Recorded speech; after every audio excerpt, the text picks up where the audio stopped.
ഞങ്ങൾ ലൂയിക്ക് ചോറ് കൊടുക്കാൻ പോയപ്പോൾ പറശ്ശിനിക്കടവ് ഏറ്റവും ഇഷ്ടമായത് അവിടുത്തെ സ്ഥലങ്ങളാണ് കേട്ടോ. അടിപൊളിയായിരുന്നു, എന്ത് രസമാണ്. നമ്മൾ നാട്ടിൻ പ്രദേശം എന്നൊക്കെ പറയില്ലേ, നമ്മൾ ഈ സിനിമയിലൊക്കെ കാണുന്ന പോലത്തെ അടിപൊളി സ്ഥലമായിരുന്നു കേട്ടോ.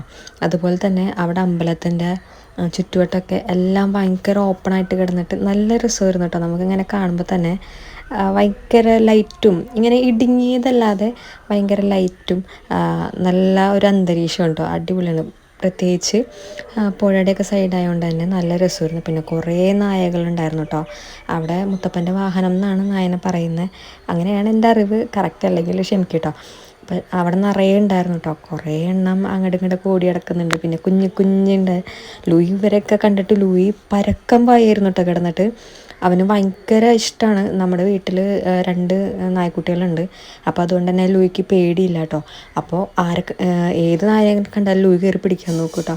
അങ്ങനെ ഞങ്ങൾ അവിടെ നിന്ന് പോന്നു. ലൂയി വളരെ സന്തോഷത്തിലായിരുന്നു കേട്ടോ.